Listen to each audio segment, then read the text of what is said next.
যাকে সবচেয়ে বেশি বিশ্বাস করেছিলাম, বিশ্বাসঘাতকতার ছুরিটা ঠিক সেই হাত থেকেই এসেছে। ইচ্ছা আর অবিশ্বাসের ভিড়ে ভালোবাসার সমাধি হয়েছে অনেক আগেই। পরকীয়া কোনো ভালোবাসা নয়, এটি আত্মনিয়ন্ত্রণের অভাব এবং বিশ্বাসঘাতকতা। যে নিজেকে নিয়ন্ত্রণ করতে পারে না, সে কখনো কাউকে আপন করতে পারে না। বিয়ে মানে বিশ্বাস, কোনো অবহেলা বা অজুহাতের জায়গা এখানে নেই। অন্যের ঘর ভেঙে নিজের সুখ খোঁজা দিন শেষে প্রতারণা ছাড়া কিছুই নয়। বিশ্বাসঘাতকতার কোনো ক্ষমা নেই।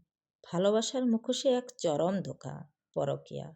শূন্যতা মানে তাই খোঁজে অন্য ঠিকানা, দায়িত্ব অবহেলা, বিশ্বাসঘাতকতার শুরু। হঠাৎ আচরণে পরিবর্তন ও উদাসীনতা, এগুলি হলো পরকীয়ার কারণ। তো আমি বলবো, যারা পরকীয়ায় লিপ্ত তারা নিজেরাও জানে না তারা নিজের ধ্বংস ডেকে আনছে।